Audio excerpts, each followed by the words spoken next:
A night out. Have you had any alcohol beverage to drink? Lights dimmed. I want you to follow the tip of my pen with your eyes and your eyes only. Drinks flowing. You will be asked to give a specimen of your breath and or blood.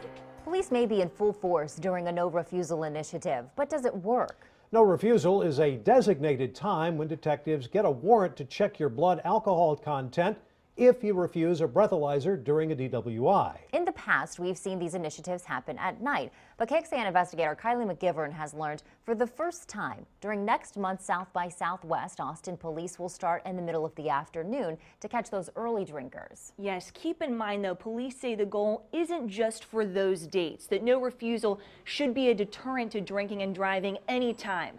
Our team analyzed Austin's DWI crashes from the last year and found a 42% average increase on No Refusal dates compared to dates with no such enforcement, which made us wonder, are the millions of public dollars spent on No Refusal initiatives actually keeping you safer from drunk drivers? They had the biggest hearts you'd ever come across. The morning of the accident, as I was walking out the door to go to the bus stop, I turned one extra time and looked at my mom and said, "I love you, goodbye." Just like that, not realizing that I was saying goodbye forever. 4 years ago, Brandy Clopton lost both of her parents in a Northwest Austin crash. It still feels like yesterday, and that's the thing. It's gonna feel like it was yesterday for the rest of my life. Even though a No Refusal initiative was not in effect when this woman hit the couple's car, Brandy wonders if the program's goal to deter drunk driving all year is actually working. 911. What's your emergency? It's these types of crashes that prompted Texas law enforcement agencies to begin No Refusal initiatives back in 2005.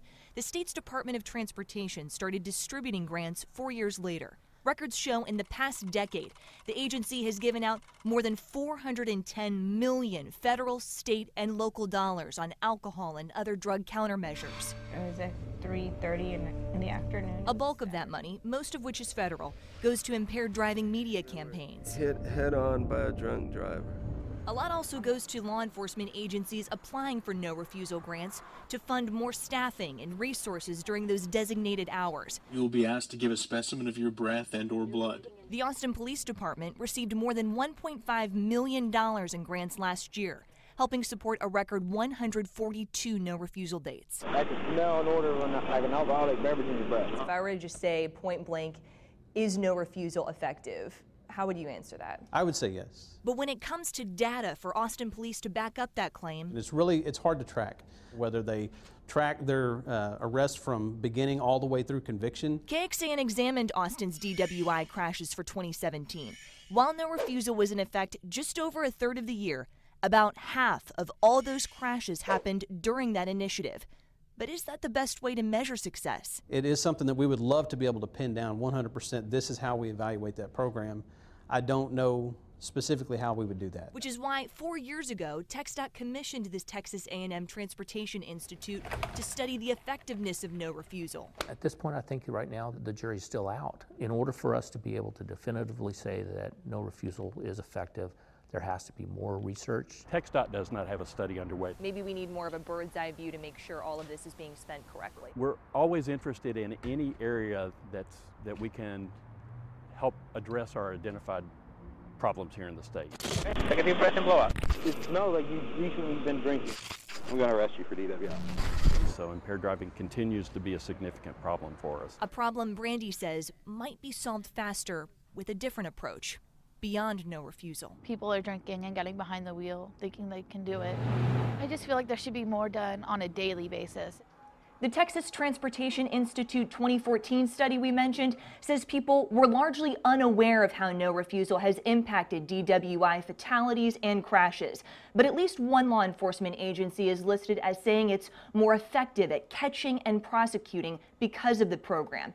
And APD backed that up, saying the evidence from blood draws gives prosecutors a much stronger case against drunk drivers in the courtroom. And Kylie, that's something your fellow investigator Brittany Glass has been digging into. And Brittany, you've learned that the Travis County District Attorney has a plan to be even tougher in these cases. Yes, that's exactly right, especially when someone dies in a drunk driving crash. From 2013 through 2016, the DA's office only prosecuted between 8 and 14 felony vehicular fatality cases each year to a verdict or plea. That is until last year, when we saw a sharp increase to 22 cases closed. A new specialized unit is being very aggressive to send a clear message about drunk driving. We'll see how well it's working and what they're doing differently at the scene. All right, join us tomorrow night after the Olympics as our investigation continues. Kylie and Brittany, thank you so much.